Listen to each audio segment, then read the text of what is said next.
This time on Graveyard Carz, Mark and Alyssa complete the decals on the Roadrunner convertible, then take a field trip to check out an irreplaceable 1970 Challenger. Why restore the car now? I think it was time. It's a promise I made to her before she passed, and it's time. Dave works on the interior of the one-of-a-kind Hemi Roadrunner convertible, and Will jams out on the tribute Superbird. But with Mark out of the office, Will decides to take off early and indulge his artistic side. Coming up on this episode of Graveyard Carz. They're coming to get you, Barbara.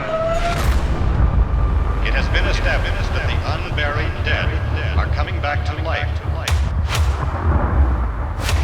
I'm Mark Warman, and together we bring dead muscle cars back to life, to exactly the way they were on the day they were born.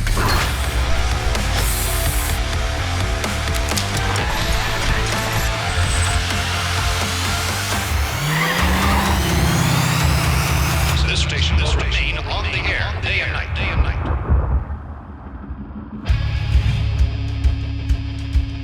So today we're getting ready to put some decals on our 69 Roadrunner convertible, 426 Hemi automatic, Q5 Seafoam, only one in the world like it. Last season, Alyssa helped me with doing some assembly line markings and the finer points of detail, installing labels, installing exterior graphics. That's also the finer points of detail. So I wanted to have her help me and start developing that skill set for her. All of your Roadrunners on the cold air induction are gonna have the Coyote Duster decal in 69. This particular one here is for our 70 Coronet, which is a Dodge, and it actually calls out the Hemi. But on the Roadrunner, even with a Hemi in it, cold air induction, N96, you'd have got that.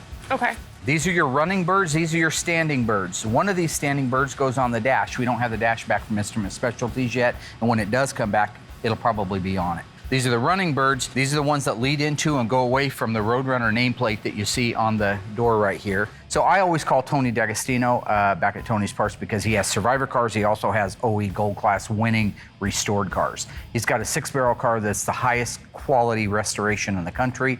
I had him take up-close photographs so I know what the exact length and distance and height is relative to the actual car itself. When I looked at Tony's pictures, they were exactly 13/16 of an inch off of the R. Right at the end of my tape measure, put a piece of tape vertically. All right, now we have to transpose this because the bird's gonna go right there. So you'll take another piece of tape. You need that 13/16 mark, Right, but you yeah. can't put the bird over that, right? So you wanna take this and put it right up against it, and then take that down. So now you know the back of your decal goes right there, and that's 13/16 of an inch. You Okay. can double check it. Perfect. Then, when I was looking at his photos, the datum plane is exactly in line with this right here. So the bottom of the running bird, the dust trail right here, the bottom of his little dust trail, even though this one dips down a little bit further than that, is parallel with the bottom of that emblem. So rather than guessing, we're gonna put a piece of tape on there. Set it underneath the back of the R, right at the back of the word. Right there, go ahead and nail that down. That looks good right there. See that? Yeah, Nice that and looks plain. good. Tack cloth just gets any dust that's underneath there off of it. Application gel.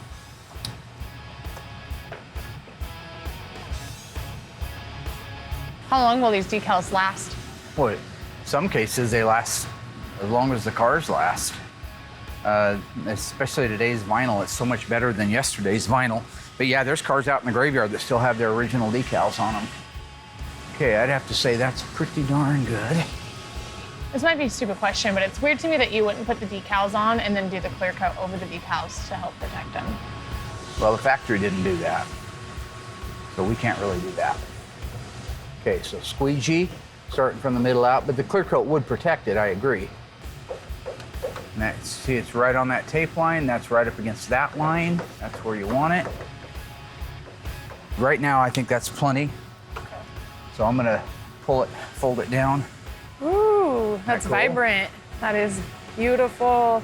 And that's on there. You can't really move it around anymore at all? No, it's done now. Okay. If you put it on wrong, you're peeling it back off and ordering another one.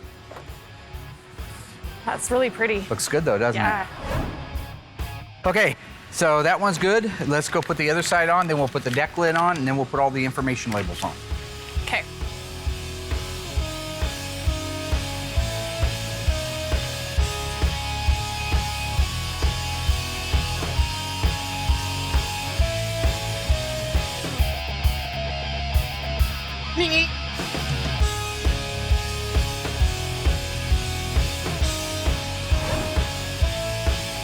Did you teach Will how to put on decals, or where did he learn how? He doesn't know how. I thought he was gonna put the decals on the back half of the Phantom. You're talking about the billboards? Call them correctly? Yeah. The billboard stripes? Yes, he is. Yes, he is. So how is that gonna work out? Yeah, I don't know. Maybe next time you should think about that before he shoots his mouth off. He always picks my work apart, Well, so good he's luck. gonna learn the hard way on that one, isn't he now? It's just like the whole back half of the car, right? Pretty much, yes.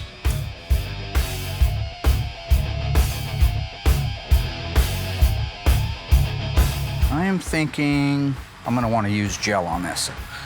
I don't want wrinkles in it. I don't want problems. I'm a businessman.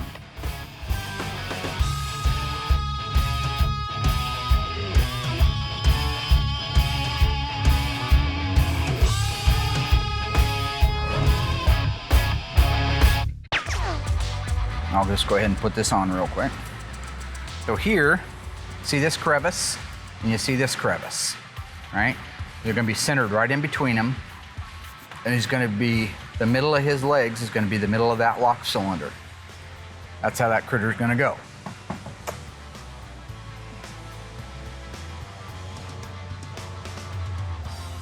I get a little obsessive right here. I'm sorry for that.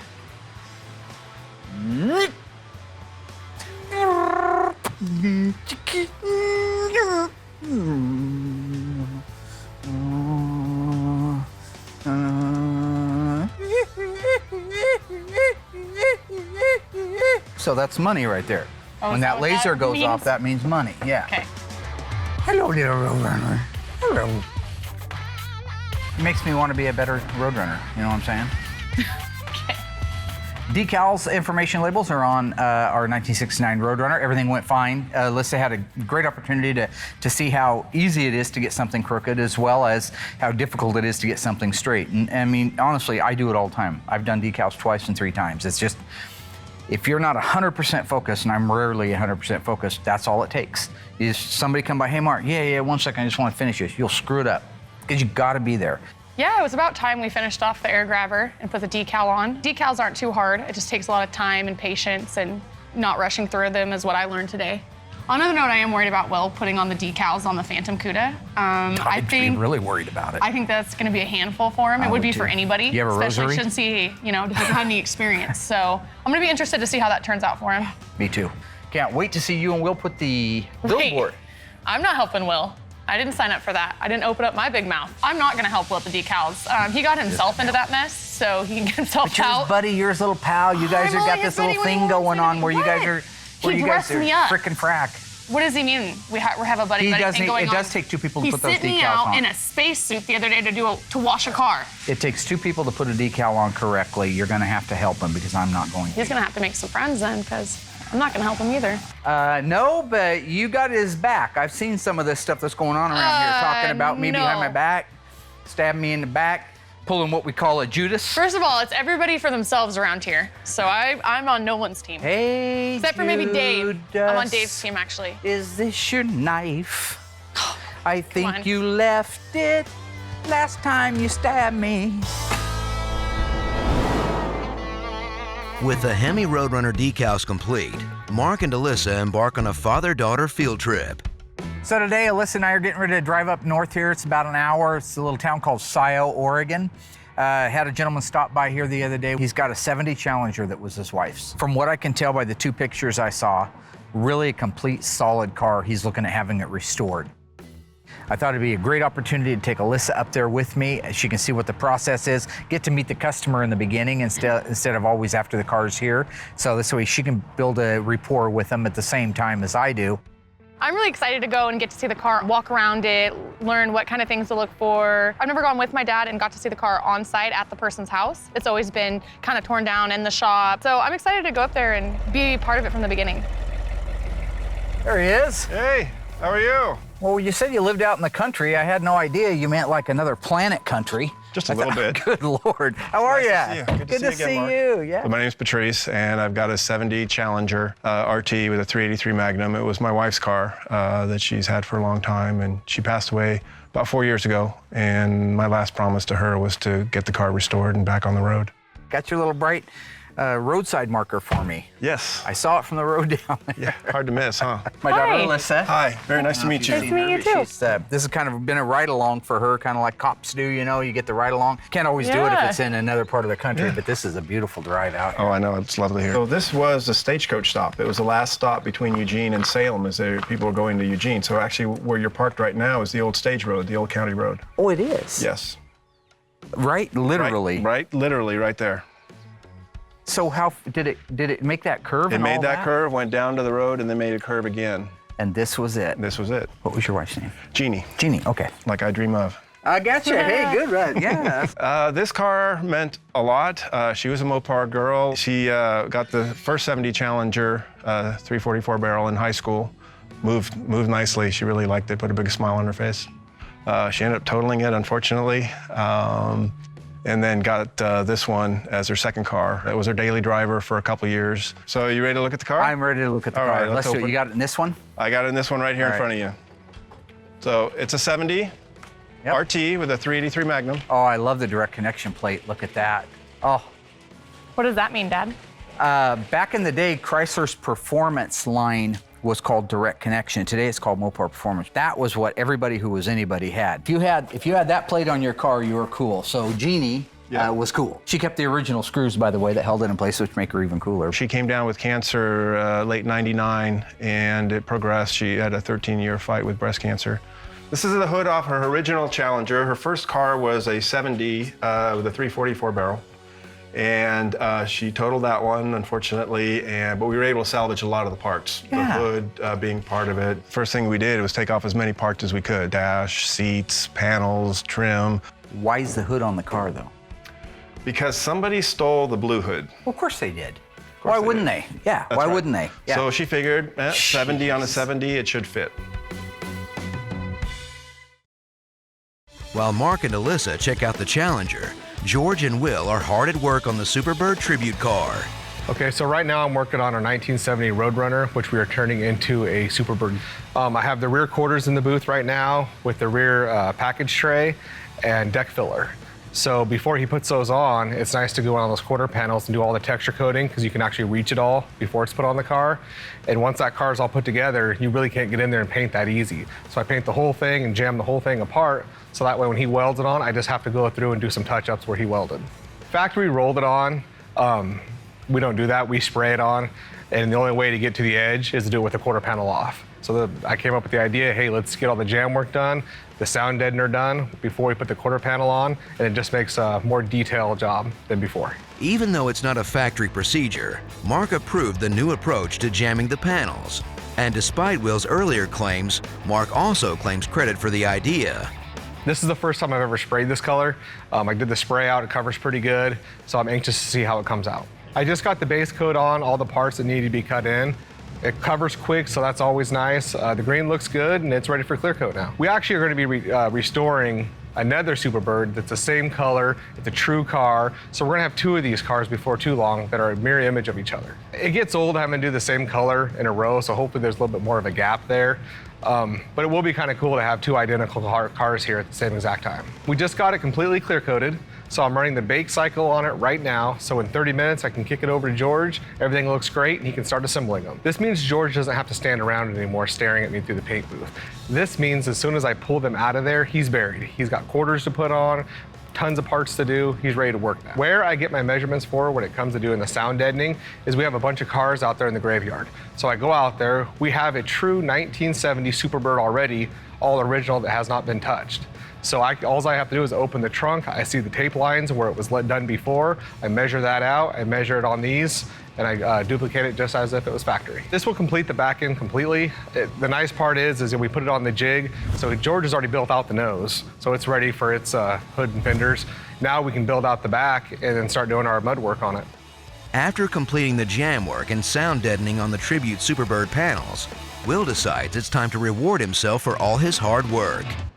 So I left work early today, grabbed the camera crew, and we're down here at Lifetime Tattoos. It's been a while since I've gotten a tattoo, and I wanted a particular one. Our recent hire, Josh, our new body man, his wife is a tattoo artist down here. I'm getting a Care Bear tattooed.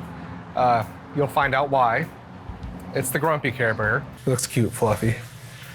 As You it guys should get be. Yeah.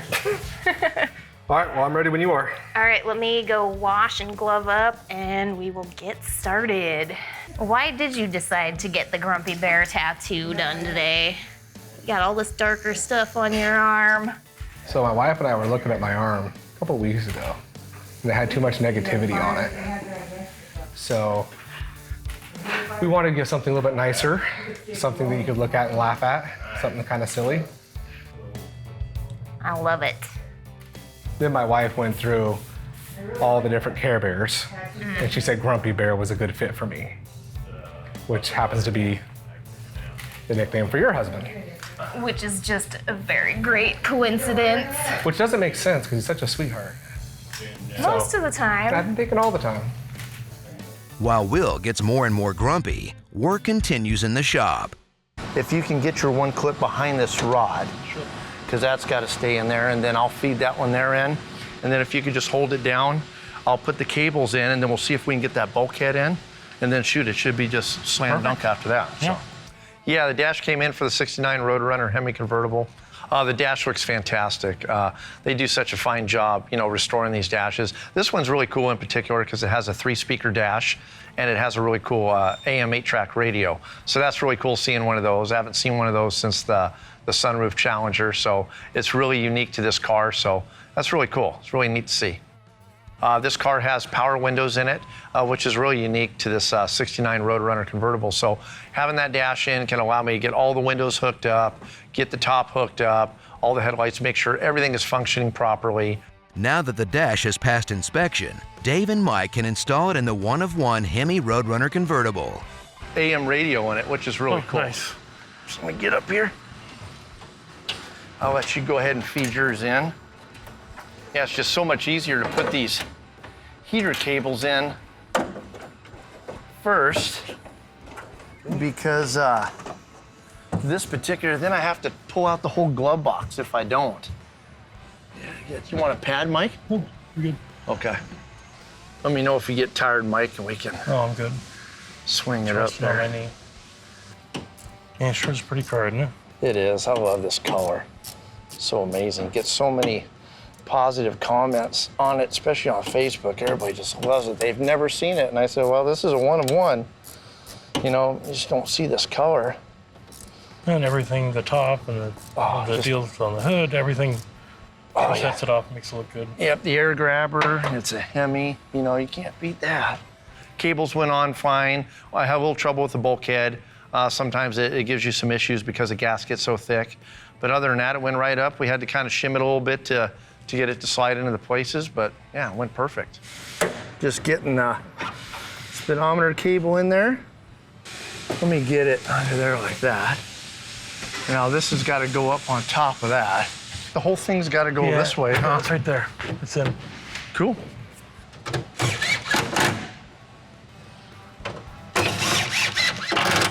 Nice. I'll let you tighten it with a ratchet. Look at that.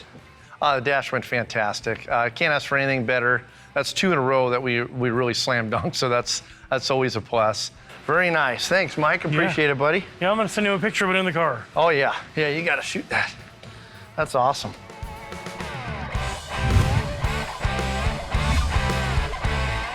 The 69's got the Roadrunner on the dash, holding the helmet, which is really cool. 1970 went on the door. 68 was on the dash, but it was black and white because they didn't have the Warner Brothers approval yet on the Bird, Oh, yeah? Yeah, I'll have to double check that. I'll have to go out in the graveyard and make sure that I'm right. But I think it's 68 and 9 are on the dash, 70 went to the door, but the 68 was black and white on the dash, so. That's funny, huh? I'll have to double check that. That's what's nice about having our graveyard out there. Hey, do you want to take a walk out there and take a look at that and see? Yeah.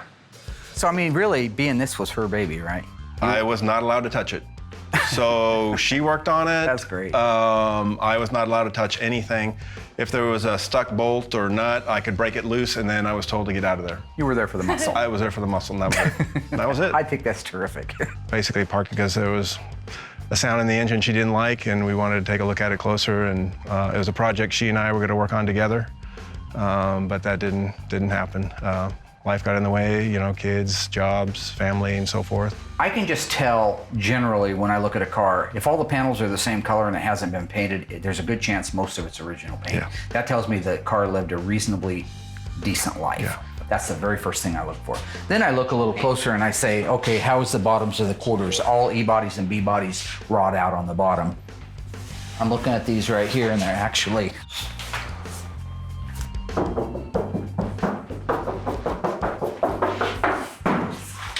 they're Solid. good. Yeah. Okay. This is a great opportunity for Alyssa to come up and kind of see what some of the steps are when it comes to acquiring a new vehicle for the shop to restore. Alyssa, come around here and you'll notice that it's got the N42 chrome dual exhaust tips. But this one's off right now, so probably at some time it could have easily just fallen off, rattled off or something. But these are factory exhaust tips. N42 is the code on the fender tag. N41 meant it had dual exhaust. And what's unusual, this is a California car, and a lot of California cars would delete this option.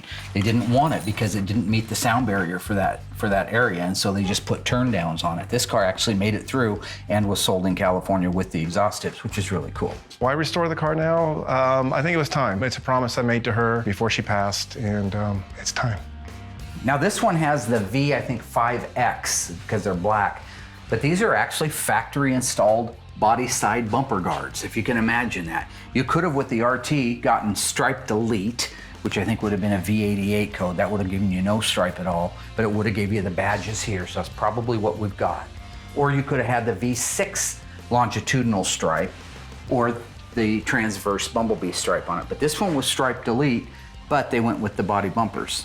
The rally dash, by the way, this rally dash that you see right here, this is standard on all RTs. Interesting side note for you here. Jeannie's car that you mentioned before was a 70 Dodge Challenger 340 automatic.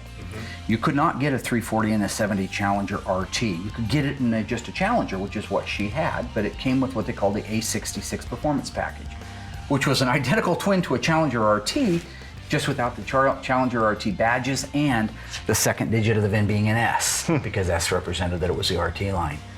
In that car, it would have had a standard, I believe, being not an RT, that the rally dash was optional on it. Do you happen to remember if her car, by chance, well, you've got it. I don't know. I do have the dash. We still have the original dash. I can't wait to see if it's a rally dash or not, because I believe that that was an option on the non-RT cars. They're over here in the room, little storage room back here. Oh, great.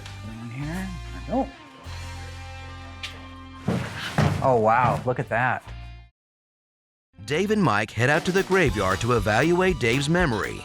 I always kind of second guess myself when I start talking about stuff. Yeah, if I'm not mistaken, it was the 68 is in black and white on the dash, just like the 69.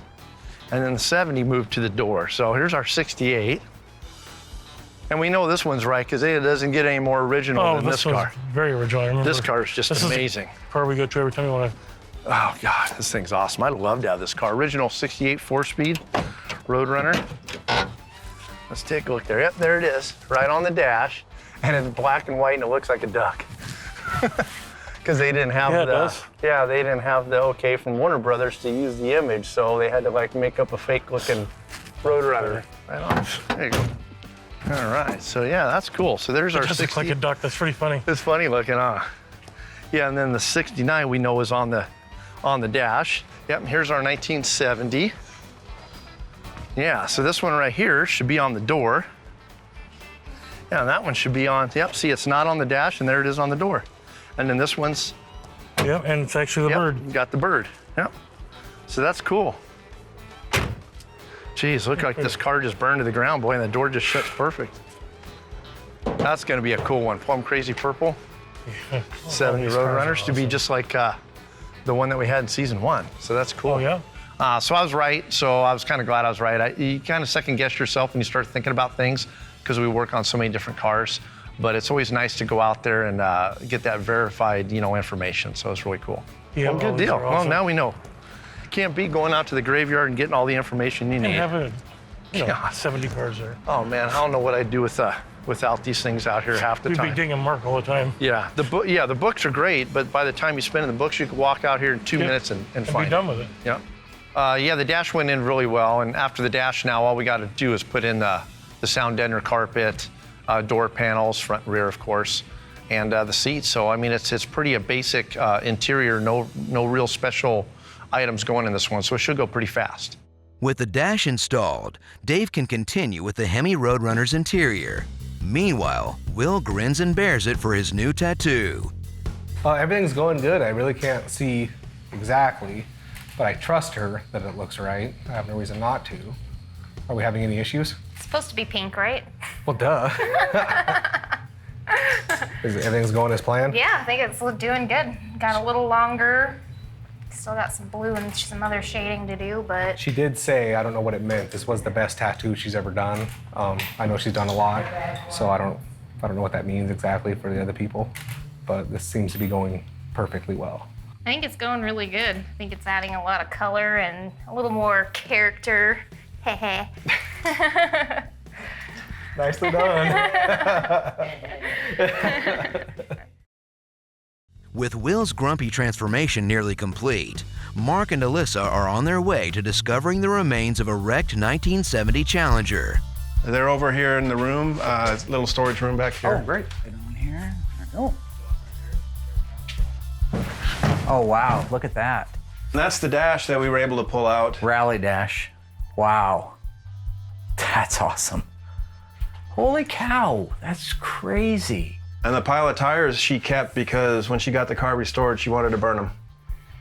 When the engine was in good shape, she wanted to... Oh, as in smoke them off the car. Smoke them off the car. Holy Oh my goodness. Instead of doing the new tires. I think Mark and Alyssa found Jeannie to be a special person that she was. I think they started getting a sense of who she was and what she liked, and really her fondness for the cars and the joy that brought her. This is a remarkable example of a relatively untouched car. By now, a lot of times I open the door on a garage, somebody say, hey, everything's there, but really there's nothing but an old wheel, a set of keys, and can you build that? No, I can't build that from that. But this car's complete. It's even got the hood that was one time missing on it. He's got extra parts if we need them. So it's a not rusty car, it's a solid, good, solid, complete car. I think that the restoration will go relatively smooth compared to many of them that need a lot of sheet metal. Speaking of that, do you have any original paperwork? I have the original California title that she had when she bought it. Beautiful. Little critter like that. Pink one, yeah. Pink, yeah, the pink slip. The pink slip. It'll be a little weird seeing it go. I've seen it in this garage now for, 27 years. It's gonna be hard to see it go. It's gonna be a different look, but it'll also be a different car when it comes back. You can just see the outpouring of love that he had for his wife, and that's really touching. It's I mean, awesome. it's just, yeah. It's truly I'm leaving here with a really heavy heart, and it's just really, really cool. Wow, what a real bit of a time capsule. A lot of this paint, by the way, is original. I can just tell by the sheen that's on it. Originally, it was a PPG, but back then it went by Ditzler, and it was a single stage enamel. I recognize the sheen, the depth, the hue. I know that color. Things can become mundane in anybody's business. Cleaning apart, replating apart, building a Hemi out becomes, after a while, if you built enough of them, it does just become second nature to you. And I think that we can kind of lose sight of certain things. This is a great refresher for me to see just a really nice guy who lost his wife, they were married forever, and he made a promise, and he's keeping the promise. Was it in the parking lot when the hood got stolen off? It was in front of her house. Oh my gosh. In her driveway. So she just came out one morning and the hood? The hood was gone. That's crazy. Very nice original 70 hood. Yeah, that's absolutely 70. How I can tell it's a 70, there's no part number that tells you that, but in 1970, there wasn't a crush zone in these hoods. They didn't crumple like the Federal Department of Transportation decided they wanted them to crumple in 71. So there's no indication of the bars that came in later. Little reliefs in this and this that allowed the hood in 71 to crush easier. This one doesn't have it, means it's a true real life 70 model. But I use my common sense that number one, it's got orange paint on the block. All HP engines in 1970 and 71 were painted orange, actually in 69. So that means it's an HP engine, and this car's an N-code 335 horsepower HP 383. So that's evidence of it. The PCV valve, this is the original tri-rib PCV valve that probably started life, and it's unique to 70 on up, was right there. This probably was unplugged from the original valve cover and put in to this new direct connection valve cover. Okay. So if I was a gambler looking at the rest of the condition of the car, the clips, the things that look like they've never been off, that when they do come off of a car, the average butcher just whacks them. Yeah. I'd say that's probably the original. You know, I'm honored to be a part of this process. I'm honored to be a part of what's going to be a tradition in his family for many, many years to come. And, you know, there's no real clever button to put on any of that. It just is what it is. This is real life. These cars that we take for granted oftentimes become the fabric of our lives. It sounds weird or hokey, but it's true. This vapor return line was an early emission that was standard in 71, but in 1970 it came with an N95 code, which I actually called nitrous oxide. Which I have no idea how they got nitrous oxide out of that. So what does that lead to? Is that that goes back to the fuel tank? Yep, back. Eventually, it goes through another canister, but then it dumps itself into the fuel tank. Okay. And it was taking the vapors that came off of the fuel that went into the engine and kind of recycling them back in there. Okay. Again, seeing that on a California car, and then seeing the exhaust tips on it, that's a cool combination because you usually almost don't see those two together. Okay. This is very environmental friendly. The exhaust tips weren't environmental friendly.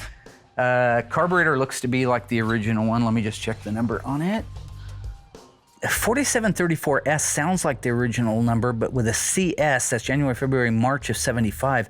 So it could be an over-the-counter replacement carburetor with the correct part number on it. I would have to investigate that. But I see the original Highland bolt that holds it in place. What I like is I'm looking under here and I'm seeing all original paint. I'm not seeing aprons that have been wadded up and hit and bashed and straightened back out or patches that have been put in it. It's a very clean, original example of what one of these cars should look like when you pop the hood and it's never been changed. In fact, there are a lot of things on this that I would probably will document very carefully because they allow me on the cars that have been had all that happen to them to put them back the way they're supposed to be.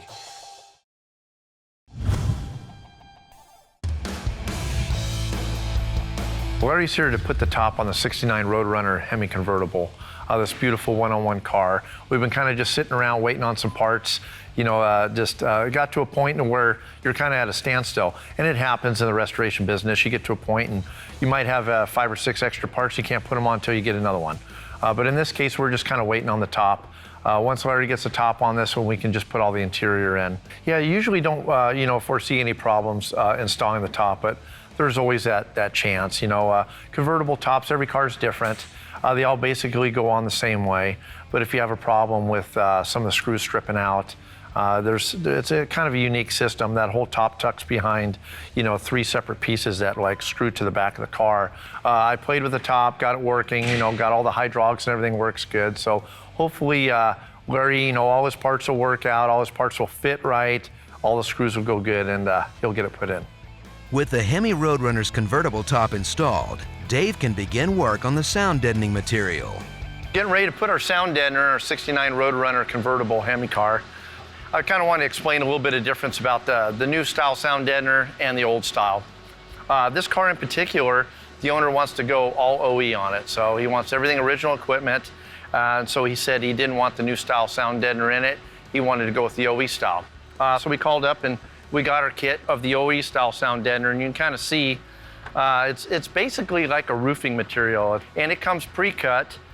This one here in particular is the new style. You can get this pre-cut to fit this vehicle. It's going to cost you substantially, a little bit more money. This just kind of shows the difference. I mean, whenever you lay them down, they're pretty close to the same thickness. The other nice thing about it is this one here, you have to glue down the OE style, and a lot of times you got to kind of use a heat gun to kind of get it to form. This one right here, you can see you just peel the back of this off and it just sticks. It's already tacky, so you peel that off and just stick it right down and it's done.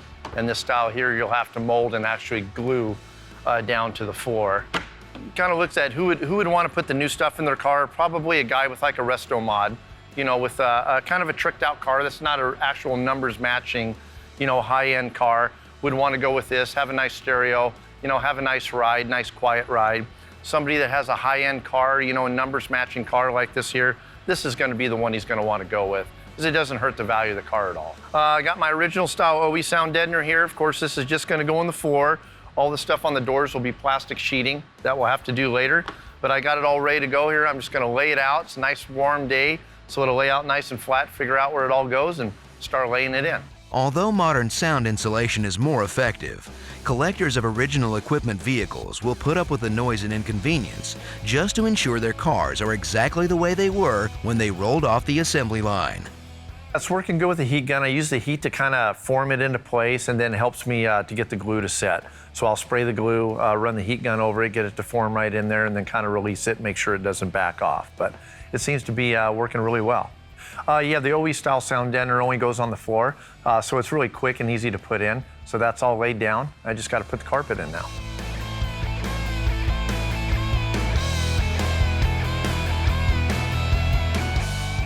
Now that all the carpet's in, all we got to do now is just knock out the interior. Just rear door panels, rear seat, front door panels, front seats. That's basically about it. We don't have to deal with that console. So it's going to be really quick and easy on this one. While Dave continues the interior installation, Mark and Alyssa wrap up their road trip to check out Jeannie's 1970 Challenger RT. We are going to bring the car back to life, make her proud, looking down on us, make him very proud. I'm just really excited about this. It's a great opportunity, and to have it so close and nearby is pretty amazing. I've been very lucky throughout my whole life. I've been very fortunate, very blessed in so many ways, and this is just another one of those blessings. You learn from everything. Learn from the car, learn from him, learn from his stories. Learn from everybody that you can learn from, because good people have a lot to teach. Bad people don't always, but good people have a lot to teach. And so, you know, I think this is awesome that she could come up with me today. And we razz each other, but at the end of the day, we're father and son. You know, I think this is just a great father and daughter experience that is outside of Graveyard Cars, but is in reality the core of why I do what I do. I'm passionate about these cars. I see that now. And you see why I'm passionate? I do. It's exciting when you can be here from the beginning and come to the person's house and meet them and see the car in their garage. It means so much more than picking up, you know, halfway through the story. Yep. I mean, So when you hear them on the phone and you hear their voice tremble when they're telling the story, this is why. Yeah. This is Americana. This is what we do. This is why we do what we do. So it's awesome. This is a good trip. Well, thank you very much for letting us be part of this story, and thank you. I'm glad we were able to put a deal together. I'm very excited. I'm very glad you were able to come out and see this. It's just going to be a wonderful tribute to Jeannie and to her passion for the car and your promise to her. And so, like I say, there's a lot more than just iron here. So this is, you know, I get emotional too, and I appreciate where you're at, man. Yeah, it's a special car. You're a good man. Great. Thank you very much for coming out. I appreciate it. All right. With a deal in place to restore a very special 1970 Challenger, Mark and Alyssa head home. Oh, hey, what's up? Hey, let me see your tattoo. How'd it do? You mean how'd she do? Well, yeah, but I want to see how it's doing. Oh, nice. Yeah, she did pretty good. Yeah, you need to clean it. Looks a little dirty. Okay, well, she would beat you for that. Well, in a good way or bad way? Well, good way for me, bad way for you. Oh, bad way for you? Yeah, she did a good job. Nice, I like that. Yeah, the blue popped really nice. Yeah, she did good. Nice. So every time you see this little grumpy bear on your arm, are you gonna think of Josh? Well, thanks for bringing that up, but I never really thought of it that way, but yeah, I guess I probably should have thought that out. While Will contemplates the permanent reminder of Josh on his arm, we'll contemplate what happened this week. Alyssa helped Mark apply decals to the Hemi Roadrunner convertible and learn some of the unique methods behind automotive finishing. So that's money right there. Meanwhile, Will painted the jams on the Superbird tribute car, then took off early for the tattoo shop to get some paint of his own. I wanted to get something a little bit nicer, something that you could look at and laugh at. The Roadrunner got its convertible top installed, and Dave completed the installation of the sound deadener carpet and dash. The 69's got the Roadrunner on the dash, holding the helmet, which is really cool. Alyssa and Mark made a very special trip to Scio to check out a Challenger RT that holds a lot of meaning for the Pastoral family that own it. The Challenger belonged to Jeannie, who passed away 4 years ago from breast cancer. Her husband, Patrice, promised that one day her favorite car would be restored. So now, weeks later, with the restoration scheduled, Mark heads back to pick up the car and to meet their daughters. You know, it took us a little while to get back up here. What we tried to do was align when his daughters, Patrice's daughters, could be here for the pickup of the car, and I'm really glad that we did. The life story of that car is, for me, it's been in the garage completely. Watch the rust kind of grow on it, get a bucket of water, dip paper towel, and then clean it off. A few years ago, Dad put it up on jacks. So it's like, that's its life. We've never heard even the seen car the keys. start. Yeah, Until never seen today. the keys. Yeah. Okay. Close that, close the trunk. Close the trunk. Please close. Getting here with the can. Black Widows. Okay. Yeah. You guys are beginning to be You can help me push? Am I pushing? Okay, go ahead and push. All right. There's a cat. No. I feel dirty. It's like we're kicking it out. This is great. Please don't roll away. Okay.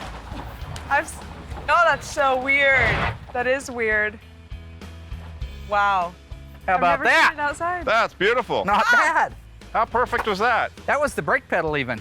Nice. Really? Yeah, it had just enough to, It still had a little scratch. a little something left in it, yeah. I think that this, coming out to a person's home, taking a car out of a garage that has been parked longer than his daughters have been on the earth, and that's the truth, is very humbling. And it reminds me of what the passion was when I first started doing this. It was to be able to bring the cars back to life, but it wasn't for my own reasons and it wasn't for the money.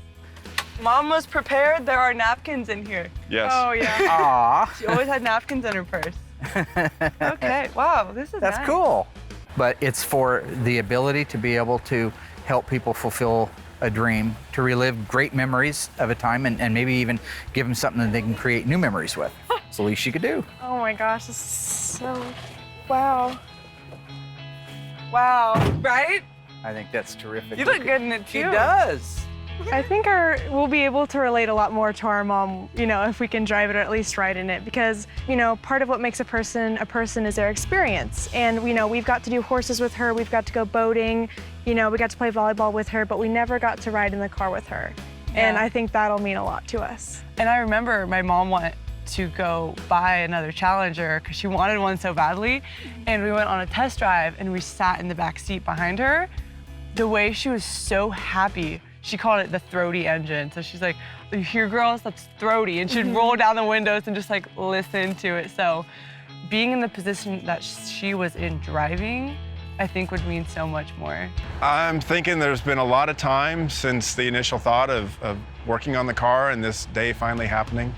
It's something she and I wanted to do together and then couldn't. So it's nice to see it rolling literally onto the truck to get a new life. All right, there she There goes. goes old red, and there goes your baby. Yep. Now Well, it's that's weird. kind I think that's the last time we'll see it like that. It is the last time you'll see it like that. But look, I can't thank you enough for trusting me. That's a big thing. I take that stuff seriously. I know what it means to you. I appreciate that.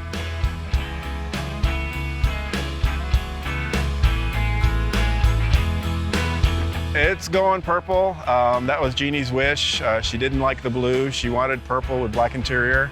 And I think we'll put the hood pins on since those came off her 340, that first car that she had. So I think that'll make a nice package. It'll look really nice. And I think that's what she wanted. And it's really about her. It's her car.